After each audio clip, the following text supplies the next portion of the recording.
kagaya ko, kwento ng buhay. Bakit hindi lang ito tungkol sa mga kanta? Ba't hindi lang puro kanta? Kasi sa mga kwento, doon mo nauunawaan ang konteksto. Hindi lang yan, you don't reduce a song to the lyrics and to the melody. There are the stories around it. That, you know, if you want to understand the song better, you have to know about all those. That's why it's all stories and, you know. Could it be that someone who is not familiar with any of these traditions, let's say who's grown up in the big city all their lives and is more exposed to what's on the radio than what their elders used to sing, could it be that there's still something in them under the surface that immediately gravitates towards these things that they're not conscious of? Is that something you've encountered? Or does it have to be consciously sort of, you have to consciously make the effort to open their minds? I think this is definitely not just mine, Manolo. You hit on different levels.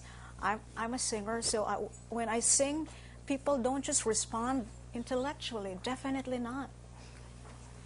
Samantha, through text, Yes. seems to be trying to put you on the spot here. She's got a question. What's the biggest weakness of the local recording industry? Ooh, weakness. Gosh, I wouldn't.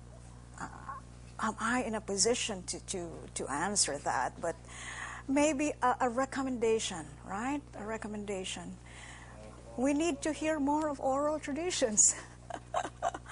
And, you know, it's, who is the recording industry? They're the big ones, of course, and these are multinationals, these are branches of the big ones in Europe, in America, right?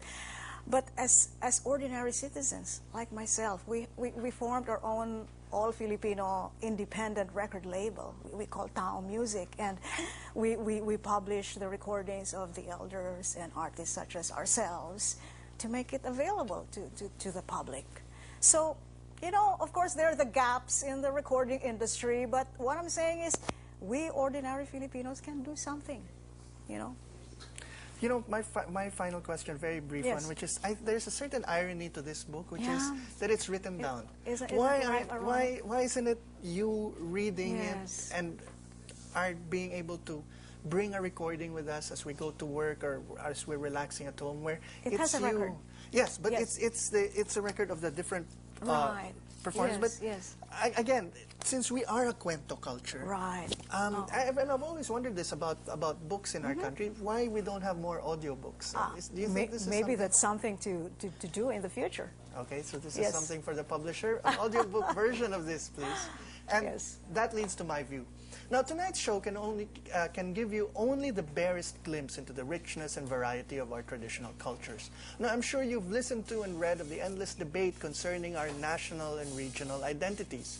What anthropologists and sociologists have to contribute to this discussion for lay people like you and me is a reminder that if you scratch below the surface, much of what our ancient ancestors believed, felt, and understood remains embedded in all of us. So thank you to Grace for this labor of love, 12 years in the making from what she said. To you, Kenneth, for seeking us out and being with us tonight, and I hope you'll be back. Manalo.